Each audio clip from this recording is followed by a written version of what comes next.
Doctor குழந்தைகளுக்கான healthy breakfast என்ன?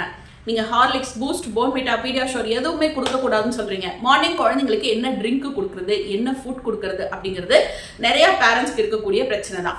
இப்போ உங்கள் குழந்தை தூங்கி எழுந்ததுலேருந்து ஸ்கூல் போகிற வரைக்கும் ஒரு 1 hour டைம் இருக்குது அப்படின்னா தூங்கி எழுந்து கொஞ்ச நேரத்தில் நீங்கள் ஏதாவது ட்ரிங்க் கொடுக்கலாம். ஏன்னா சாப்பிட்றதுக்கு ரொம்ப நேரம் ஆகிறதுனால. இன்கேஸ் தூங்கி எழுந்து ஒரு 1/2 hour குழந்தை கிளம்பணும்னா நீங்கள் மார்னிங் ட்ரிங்கை கட் பண்ணிவிட்டு டேரெக்டாக பிரேக்ஃபாஸ்ட்டுக்கு போயிடலாம்.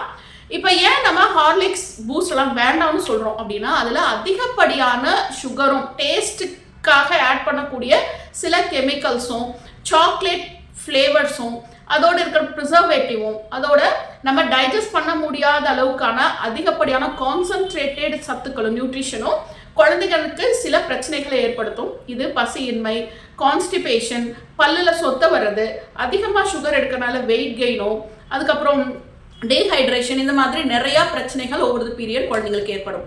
அப்போது காலையில் இதை வேண்டாம் அப்படின்னா என்ன ட்ரிங்க் தான் கொடுக்கறது டாக்டர் அப்படின்னு கேட்டிங்கன்னா நான் சொல்கிற இந்த ரெசிபியை ஃபாலோ பண்ணி பாருங்கள். ரொம்ப ஹெல்த்தியான நேச்சுரல் ரெசிபி இது.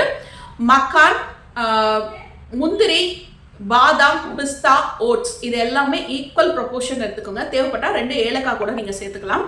இதை ட்ரை ரோஸ்ட் பண்ணிவிட்டு பவுடர் பண்ணி வச்சுக்கோங்க. இதை நீங்கள் பாலில் போட்டு நாட்டு சர்க்கரையோடு சேர்த்து பாலில் போட்டும் கொடுக்கலாம், இல்லை தண்ணியில் கூழ் மாதிரி காய்ச்சிட்டும் கொடுக்கலாம். அது குழந்தைங்க எது விரும்புகிறாங்களோ நீங்கள் கொடுக்கலாம்.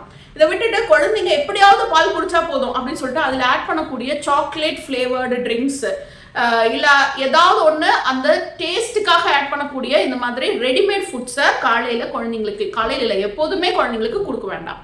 அடுத்து பிரேக்ஃபாஸ்ட் என்ன கொடுக்கலாம் அப்படின்னா நம்மளோட ரெகுலர் சவுத் இண்டியன் ஃபுட் குழந்தைங்களுக்கு எதை வேணாலும் கொடுங்க. அதோட சேர்த்து முட்டை, ஃப்ரூட்ஸு, ஸ்ப்ரவுட்ஸ் இதெல்லாம் ஆட் பண்ணிக்கோங்க.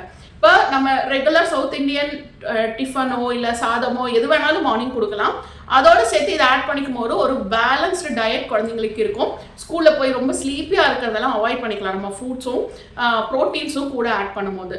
ஸோ இதை கொடுங்க, உங்கள் குழந்தைங்களோட ஹெல்த்தை இம்ப்ரூவ் பண்ணுங்க.